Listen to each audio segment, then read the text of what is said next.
The day the email arrived, Dion Carter was underneath a rusted pickup, speaking the language he trusted most: torque, timing, and stubborn metal. A crescent wrench clinked against the concrete. The radio in the corner wheezed out an old blues riff.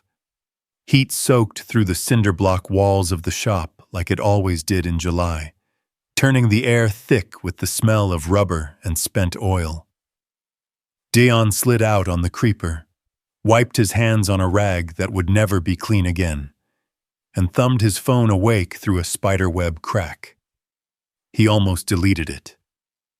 It had all the markers of a joke: a glossy signature block, a Mountain View address, and language made for somebody else. Invitation to EV Fusion 5. 3 technical briefing.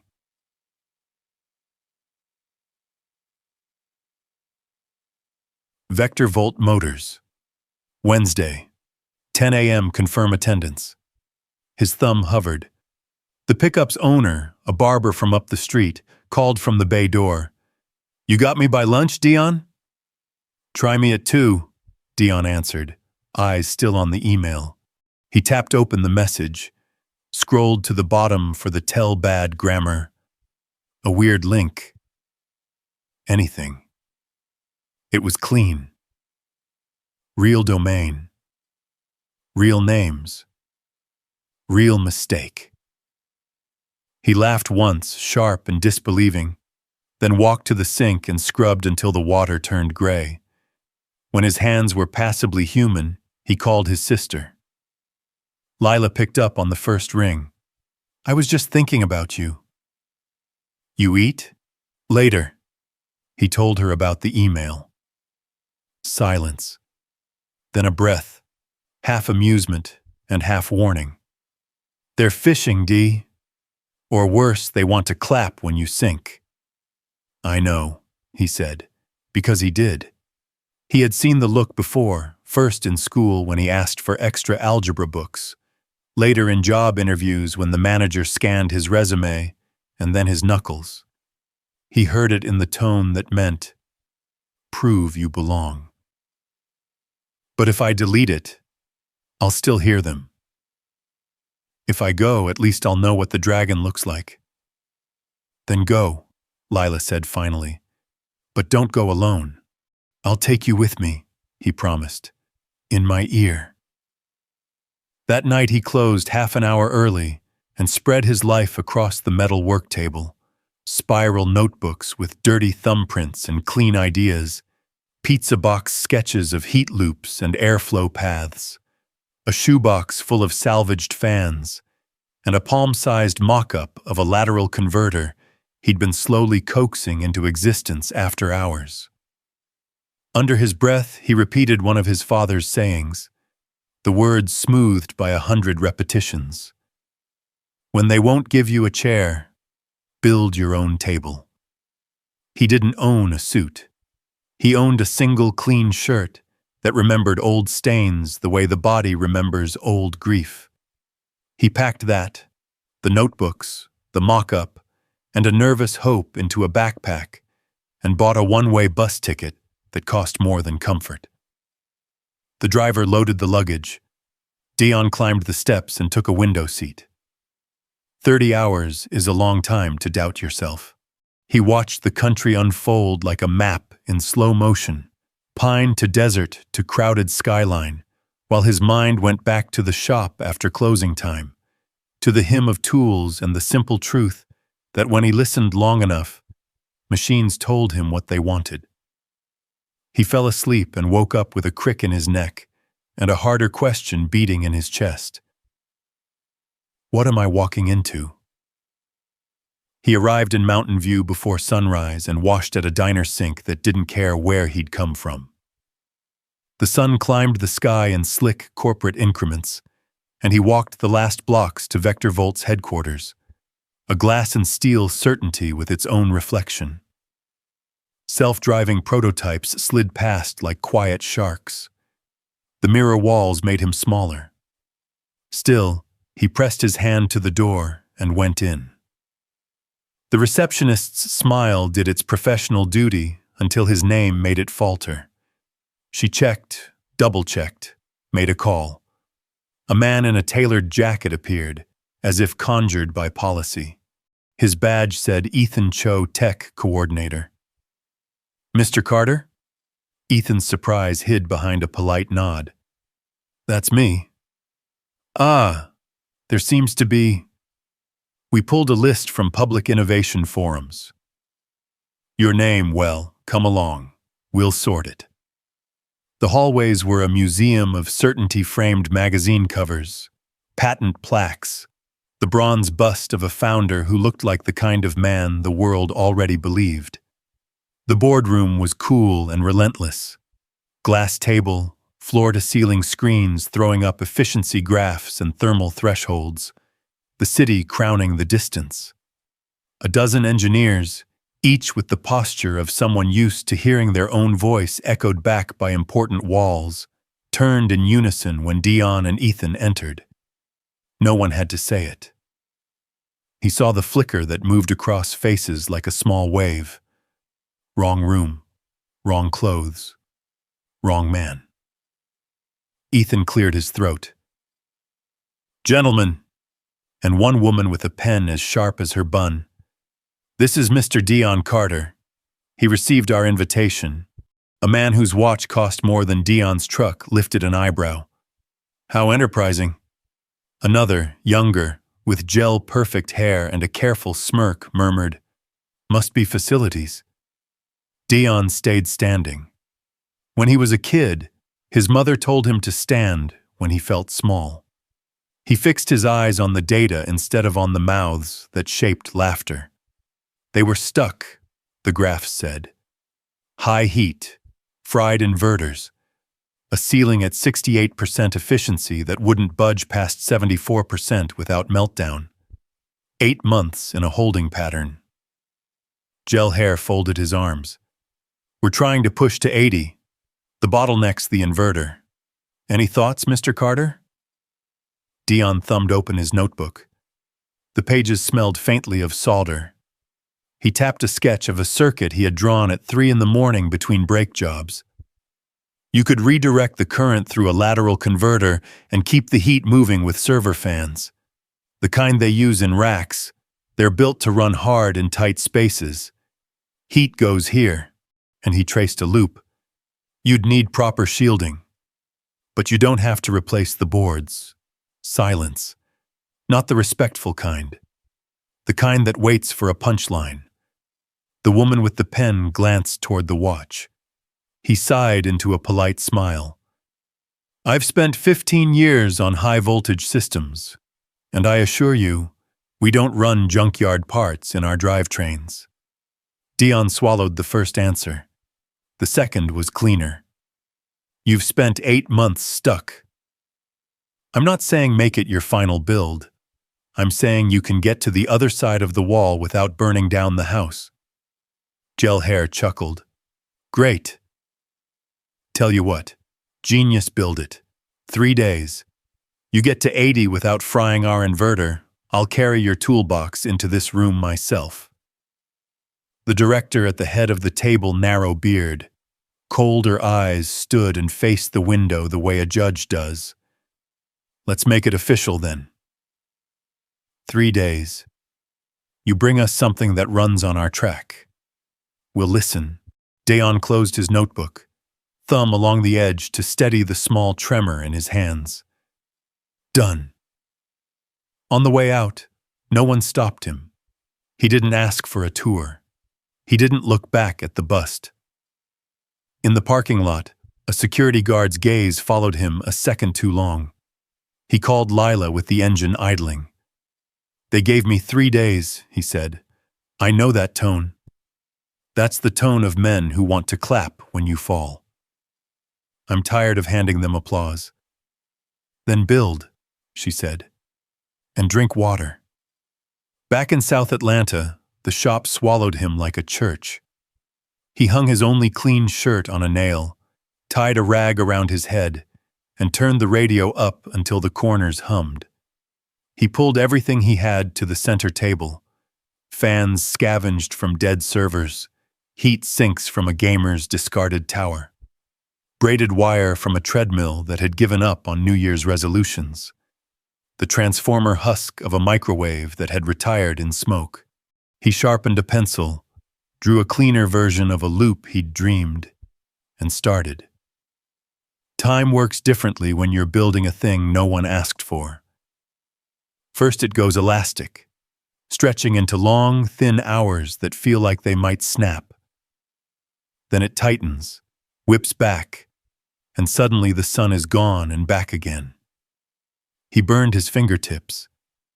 He cursed the kind of quiet curses you save for the moments when the world's weight sits on a single stubborn bolt. He took apart his first plan, rebuilt it, took apart the second, and finally, in a spill of silence that was the shape of rightness, everything clicked. He wired the lateral converter he'd baked in small pieces over months. He trimmed and balanced fans meant for server racks until they sang the same note together. He ran the heat loop with a trick he'd learned from old AC lines on older cars, then wrapped his vulnerable points with insulation pulled from the bones of an HVAC system. He routed current as if it were a river with a better mouth. Finally, he set the meters and turned the key on the bench. The motor answered with a hum that felt like an exhale. He watched the readouts with the concentration of a man waiting for a newborn's first breath. Temperature held. Current steadied. Efficiency crept up and settled at 83.1. There are numbers that change your life. That one did. He sat back on the concrete and let himself breathe until the edges of the room stopped shimmering. He pulled open the top drawer of an old metal cabinet. Inside was a photo. His father in a grease-smudged cap beside a '76 Cutlass, one hand on the hood, the other on the head of a boy trying not to smile. On the back, the handwriting he knew like his own. Don't ask them to open doors. Build your own and drive through the wall. Okay, he told the air. Okay. He could have stopped there under the safety of test bench numbers. He didn't. He rolled the old Ford Focus into the middle bay, popped the hood, and began the transplant. The car wore its life honestly. Faded paint, too dense he could point to stories for, duct tape softening the corner of the console. Under the hood, he carved out space that didn't want to be carved, mounted the converter in a housing he built from the microwave's old heart, seated the fans, and bolted the loop like a prayer. At 3 a.m, a set of headlights washed across the bay door. Lila walked in carrying a grocery sack, and the look she used when she wanted him to know she knew exactly how deep in it he was. She took in the chaos, the wires like veins, the blueprints taped crooked along the wall, the notes scrawled on the back of parts receipts, and finally the engraving Dion had burned, small and stubborn, into the engine bracket, Double DC Alpha 1. They're not coming to clap for you, she said softly. They don't have to, he said, and meant it. They set the rules. I rewrote the game. The test drive happened on streets that belonged to delivery trucks, and to the kind of people who clean offices before executives arrive to admire the view. The car moved like it had forgiven the years, acceleration smooth, heat manageable, drain steady, cornering patient. It wasn't perfect. It was better than enough. He taped a note to the far wall in black marker. If this works, it belongs to every kid who was told they're not enough. He loaded his notebooks, slid the toolbox into the trunk beside a thermos and 2 sandwiches Lila had snuck into the grocery sack, and pointed the Focus west again, this time under his own power. At Vector Volt, the morning was all confidence. You could see it in the glass that looked at itself, and in the way men in slate shoes held lattes. The security guard moved toward him faster this time. Maybe policy moved faster than curiosity, but Dion's smile was patient. "Tell your director," he said, "that the man he gave 3 days is here to deliver." Ethan came through the doors at a jog. Tie loosened, sleeves rolled. He slowed when he saw the car, his face a study in cautious wonder. "You drove that from Atlanta?" Dion lifted the hood. The air around them changed. Engineers spilled onto the asphalt as if released. The watch flickered in sunlight. The woman with the pen forgot her pen. Gel hair showed up last, already making jokes he might later pretend were questions. Ethan's voice found the line between disbelief and respect. "We need to test it." Right now, the track behind headquarters had ended more than one expensive dream. They wired the focus with sensors, placed heat probes, linked telemetry. An engineer named Priya called out the baseline figures with the practiced calm of someone who had called worse news. The younger man, who had smirked in the boardroom, volunteered to drive with the bravado of someone who wanted a narrative he could own later if it went wrong. "Try not to set the building on fire," he said, as he slid behind the wheel. "Try not to blink," Dion answered without heat. The first lap was a simple circle, the sound of rubber considering asphalt. Priya read numbers. Torque curve stable, no lag second lap. Heat holding at 64 degrees Celsius, 10 degrees cooler than V3. Third, efficiency at 84.7. Silence. Then a sound like air leaving a room. The smirking engineer came back pale and converted. He removed his gloves as if surrendering for inspection. "This shouldn't work," he said to no one and everyone. "It does," Dion said, and only afterward realized he had kept his arms crossed to keep them from shaking. "Because it was built to live in the world, not just in your lab." A woman had come to the edge of the asphalt while they were intent on the screens. She wore a simple black suit and comfort with power. "Miranda Shaw, CEO," said the small text on her badge. She studied the open hood, then Dion. "What do you want?" she asked. Dion had imagined this question on the bus. Money on the table, lab access, stock. "Come inside." The old desire to be stamped legitimate flickered and went out. It wasn't what had brought him 3 states. "I didn't come for a job," he said. "I came because someone who didn't think I could do it told me to prove it." "I did." The director with the narrow beard approached as if walking across a confession. He reached out a hand that would have been easier yesterday. "We were wrong." Before Dion could answer, a man with a navy suit and the habit of being listened to, an investor, by the fit stepped forward. "Mr. Carter, there's a place for you here.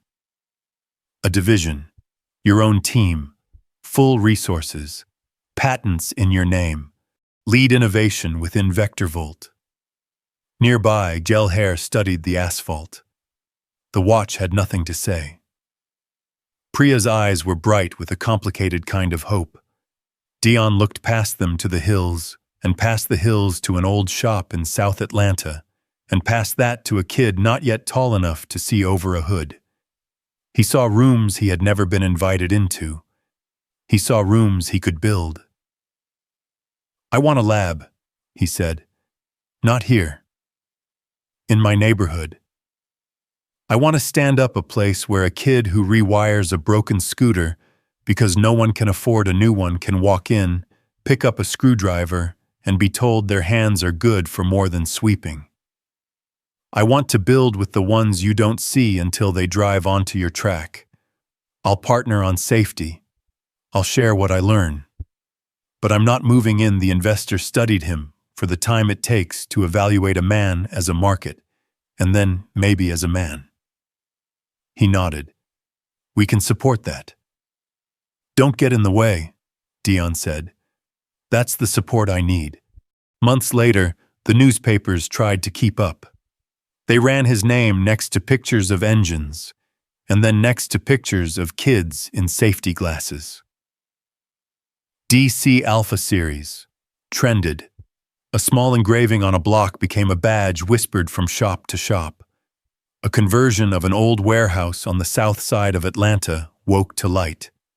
They called it the Forge because that's what it did: heat and hammer raw ore into usefulness. It didn't look like any lab Dion had ever seen. That was the point. Wide tables with scuffed tops, toolboards outlined in marker, an entire wall painted with heat loops and battery anatomy, and the names of the first 20 kids to show up. The air mixed the smell of metal filings with Lila's cornbread from the front kitchen, because not everything runs on electricity. A sign on the back wall, written in a hand steadier than the one from the shop note, read, "Built by those who were never invited." Dion didn't wear a badge there. He wore the same work shirt and the same hands. He moved from station to station, explaining why ground matters more than flash, why a multimeter is a truth teller, how to listen to a motor the way other folks listen to a favorite song. He hired Priya away from Vector Volt after she came on a Saturday to just see, and left with a grin and a list of parts. Ethan visited, rolled up his sleeves, and taught a class on diagnostic software that ended with somebody's cousin inventing a cleaner interface. Even Gel Hair, chastened, sent a box of brand new server fans with a note that didn't apologize but understood how to begin. Journalists came. One day, a camera crew from a national outlet set up in the corner and arranged a man in a blue blazer and patient teeth to interview Dion in front of an open generator. The question, when it came, was the tidy kind. What did it feel like to see your initials on the engine that changed an industry? Dion considered the generator, which refused to be tidy. "It felt like this," he said, and handed the screwdriver to a girl named Miri, who had walked into the shop 2 months earlier, with a backpack full of broken small things and a stare that dared anyone to say no. "Take it apart," he told her. "If we break it, we'll put it back together." The camera caught his hands. The scar on the knuckle from a high school fight he had won but meant nothing. The grease that would not leave even after the wash. It also caught the sign behind him, and a boy named Jamal writing his name below the others, and then touching the marker to the period as if sealing something. The industry did what industries do, it argued with itself, settled on partnership, and took credit where it could without breaking the mirrors. Vector Volt rolled out a new series that looked an awful lot like the revelation that had happened in a parking lot. They licensed elements of Dion's lateral system and paid for the Forge's second building because money travels faster when it recognizes value. The old engineer with the watch spoke on a panel about non-traditional pipelines. He had the sense maybe for the first time to say Dion's name. There were setbacks, of course. There always are. A shipment of counterfeit capacitors that cost a month and 2 frayed tempers. A neighbor who didn't like the noise until Dion tuned her HVAC and taught her grandson to solder. A fire code inspection that found the sin that all good shops carry too many stories stacked in the wrong corner, until Lila charmed a path through the rulebook and then rearranged the place so cleanly that inspectors started using the Forge as a model on other stops. On a quiet Wednesday near dusk, Dion stood alone by the first Focus, now retired to a corner of the floor under a simple sign. Day 1. He ran his hand along the fender. The dent on the driver's side still told the same story. It had met a grocery cart without apology. He thought of his father, of the bus with its rattling windows, of the boardroom with its cold air and warmer laughter, and of the track where numbers had spoken back. He thought of Lila setting out cornbread, beside a tray of soldering irons, as if those things had always been neighbors. He thought of Miri hunched over a drone that would not obey until it did, and Jamal figuring voltage drop in his head because he liked the way the math fit without squeaking. "Hey," Lila called from the kitchen doorway. "You coming, or are you going to marry that car?" "Already did," he said, and turned. Vows were short. That night he stayed late, after the kids had left and the last radio faded. He pulled a stool up to a new bench and began to sketch. Not because a company was watching, not because a camera might arrive, because that's what a man like him did when the world went quiet. He listened for the next thing that wanted to be built, and started the long conversation. He wrote across the top of the page, "Delta Loop Heat Inversion Study," then paused, and below it, smaller, an addendum for himself and whoever would come after. "When they won't give you a chair, build your own table. When they won't open the door, make your own and drive through the wall. And when they finally turn around to clap, don't stop to bow. Keep building." Weeks later, a brand new EV whispered down a California highway. Somewhere inside, a small engraving on an unshowy block read, "Powered by diesel," a nod to the man whose initials now meant more than direct current. The driver didn't know it. She didn't need to. What mattered was the distance a person could travel when the heat had somewhere honest to go. Dayon still visited Mountain View sometimes. Not for the applause, but for the students Vector Volt had begun to host from neighborhoods that had been invisible last year. He and Miranda learned to be the kind of allies who argued about details and not about whether the other belonged. On one visit, as they stood by a prototype that hummed with the music of a solved problem, she said quietly, "I thought you were going to say yes back there." "I did," he said, and gestured toward a sunlit memory only he could see. "Just to a different room." She smiled, the smile of someone who had learned to admire what she couldn't quite predict. "Keep the door open," she said. "It doesn't close," he answered. "It's welded that way." On the forge's second anniversary, they held an open house. The kids gave tours. Jamal, now taller than Dayon, ran a demonstration of the converter loop and explained elegantly to a visiting councilman why reusable doesn't mean second-rate. Miri unveiled a drone that mapped heat leaks in public buildings and then handed her schematic to anyone who asked, because generosity is a kind of patent that spreads faster. Toward the end of the evening, Dayon stood by the sign and watched names accumulate. Hands that had once been used only for carrying and cleaning now flew over breadboards and keyboard shortcuts and the old, real tools that make every future. He felt tired in the honest way, a fatigue that comes after building something you meant, and raised a paper cup of lemonade when Lila found him, because champagne didn't taste like home. "To day one," she said. "Today always," he answered. They drank. Then the lights dimmed, the radio found an old song, and the shop a cathedral of stubbornness and love kept humming. Sometimes the world won't open a door for you, and that's not the end of the story. Dayon's journey reminds us that skill, grit, and steady love for your craft can turn laughter into proof and strangers into students. Credentials matter, but character lasts longer. When you're underestimated, build anyway. When you finally break through, leave the door welded open for the next kid with bright hands and a brave idea. That's how communities change. One working prototype, one shared tool, one name added to the wall. If this story moved you, tell us in the comments. When were you counted out, and what helped you keep going? What would you build if no one could say no? Your words might become the spark for someone else. If you believe in everyday heroes and second chances, Subscribe and tap the bell so you never miss a new story. Share this with a friend who needs a push today. We're glad you're here. Let's keep building together.